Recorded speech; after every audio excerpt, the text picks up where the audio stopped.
Assalamualaikum warahmatullahi wabarakatuh. Saya Nur Syafina Balkis binti Ismail dari kelas 3 Ibnu Sina, Sekolah Agama Menengah Paijaras. Hari ini saya akan membentangkan mengenai kajian kisah sejarah tingkatan 3 iaitu bab 3 Perjanjian Pangku 1874.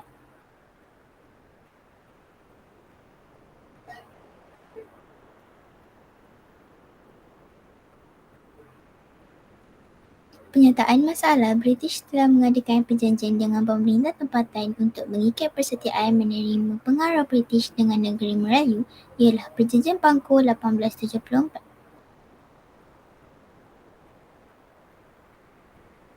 Kajian literatur, menurut Mukhtar Haji Samsudin 1980, British memperoleh peluangnya di negeri Perak berikutan tindakan Raja Abdullah yang mengirim surat ke Singapura pada hujung tahun 1873.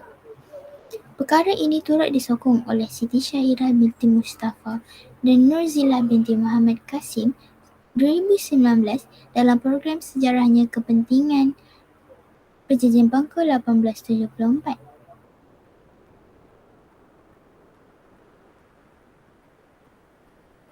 Persoalan kajian, huraikan latar belakang dalam Perjanjian Pangku 1874. Terangkan interpretasi peluaran kuasa dalam Perjanjian Pangku 1874. Jelaskan 3 kesan dari segi ekonomi yang boleh dapati daripada perjanjian.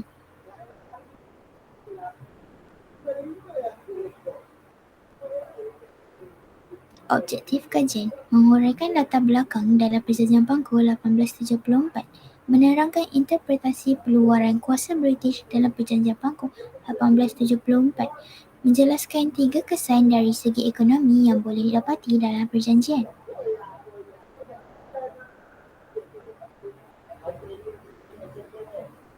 Kaedah kajian, kaedah pertama iaitu kaedah audiovisual YouTube. Saya telah menonton sebuah video di YouTube channel Like That. Kedua iaitu kaedah perpustakaan. Saya telah mengkaji buku yang bertajuk The Golden Renaissance and the Way Theatre bagi mendapatkan maklumat mengenai Perjanjian Pangku 1874. Yang ketiga, kaedah melayari internet artikel. Saya telah menjumpai artikel mengenai Perjanjian Pangku 1874.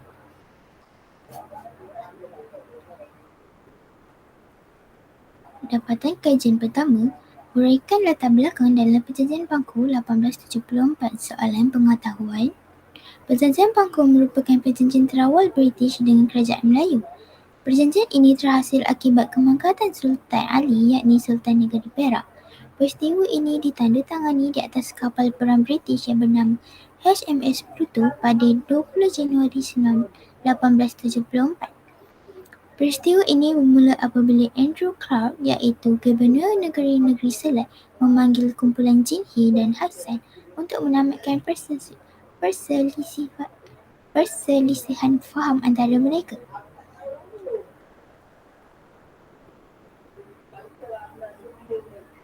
Dapatan kajian kedua, terangkan interpretasi perluasan kuasa British dalam Perjanjian Pangku. Soalan kemahiran. Perang Lara yang tercetus pada tahun 1861 hingga 1874 merupakan langkah perluasan kuasa British bermula. Pada tahun 1871 juga berlakunya kemangkatan Sultan Ali. Raja Abdullah tidak menghadirkan diri pada hari pemangkatan Sultan Ali. Ini membuatkan Raja Ismail dipilih sebagai Sultan dan seterusnya. Namun begitu, keadaan Lara semakin memburuk selepas Sultan Ismail dilantik. Dengan demikian, Raja Abdullah sebagai saingan Sultan Ismail meminta bantuan melalui kawannya iaitu King Cheng di Singapura untuk membuat perjanjian yang ditandatangani oleh Raja Abdullah dengan syarat-syarat tertentu.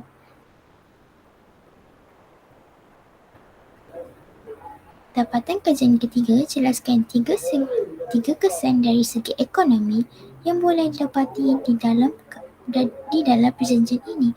Soalan kebat. Pada pandangan saya, antara kesan yang boleh diperoleh dari segi ekonomi daripada perjanjian ialah kawasan perlombongan dapat dikuasai oleh British dengan cara memonopolikan negeri Perak. Hal kutipan juga diberi kepada British bagi kepentingan British. Oleh sebab itu, orang Melayu dikenakan cukai tambahan yang dikenali sebagai cukai kelamin yang diperkenalkan oleh British. Ia sebagai tanda penindasan British terhadap orang Melayu.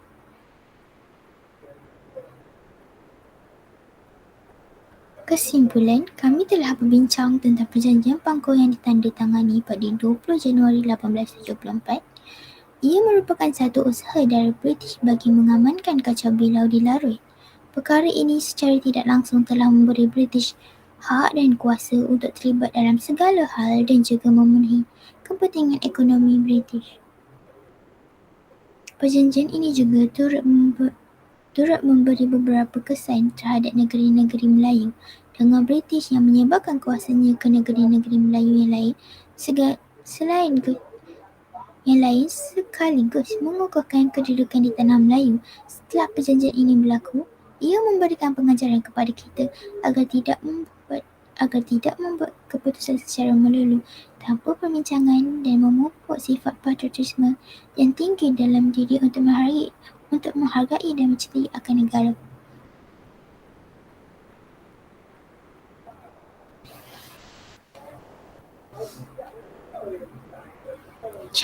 Cadangan saya bagi perjanjian ini ialah pemimpin hendaklah mengetahui cara yang untuk mengatasi sesuatu masalah dan tidak membuat keputusan secara melulu tanpa membuat perbincangan terlebih dahulu. Selain itu, janganlah bersaing untuk berdendam antara satu sama lain kerana ia akan membawa kepada perkara yang sia-sia.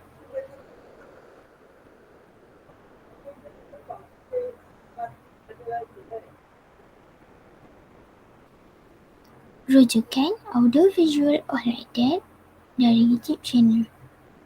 Buku The Golden Nunes and the Way Theatre dari Isabella Bird 1902 dari buku surat 340 hingga 346. Internet artikel perakhbar. Lampiran. Ini adalah semua lampiran dari segi buku.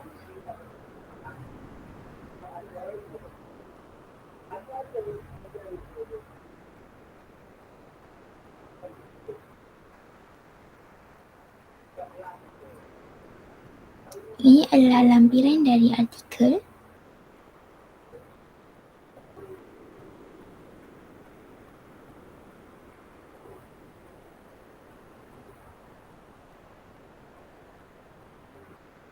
Dan yang terakhir, lampiran dari YouTube.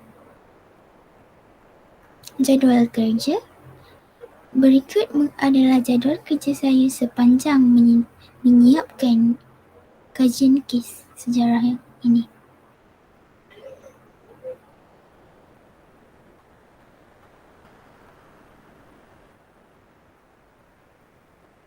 Itu sahaja dari saya. Sekian, terima kasih.